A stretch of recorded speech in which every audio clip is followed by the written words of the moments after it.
The PS5 has been out of stock even before its release when pre-orders were first made available. It's been 3 months now since its release date and it looks like it's out of reach for just about anyone. They are trying to stop the scalpers from doing what they supposedly do best. But as long as you're dealing with the internet as the main medium of these sales, I don't think we're going to see any changes anytime soon. So the question is, if you're waiting in line for a PS5, what can you do? Well, for starters, you can join Discord servers and sign up for bot notifications, but this is not going to be anywhere near reliable.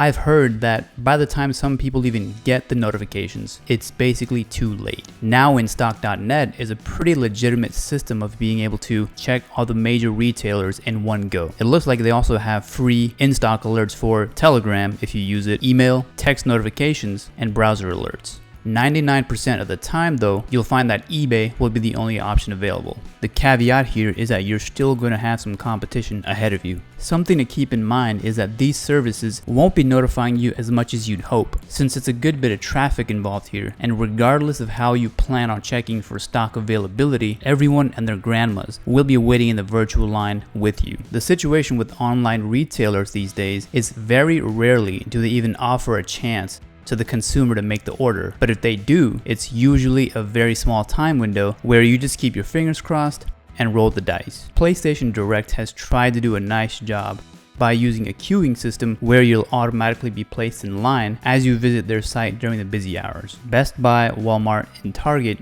are your other options, but their websites most of the time just cannot take the amount of incoming traffic, especially during peak hours. Walmart has been an absolute nightmare where you'll get as far as adding it to the cart, and by the time you reach the checkout and fulfillment page, you'll have no idea what happened. And then, by the way, let's not forget the infamous "oh dear." Target has had less luck with the whole digital scene, so they've been very clear on having people focus on visiting their brick and mortar stores. And GameStop is pretty much in the same boat with their restocks quickly selling out. Before you wallow in depression, one thing to keep in mind here is that this is common with generally any major console launch we've seen in the past, but this one has clearly been more aggravating than all of them combined. But it's not just the scalpers that are the only problems. From a supply and demand perspective, Sony is clearly not able to produce as many units as it needs to. So even if the laws are somehow finding ways to reduce or stop the scalping completely, it doesn't mean our problems are over. So if you're trying to score a PS5,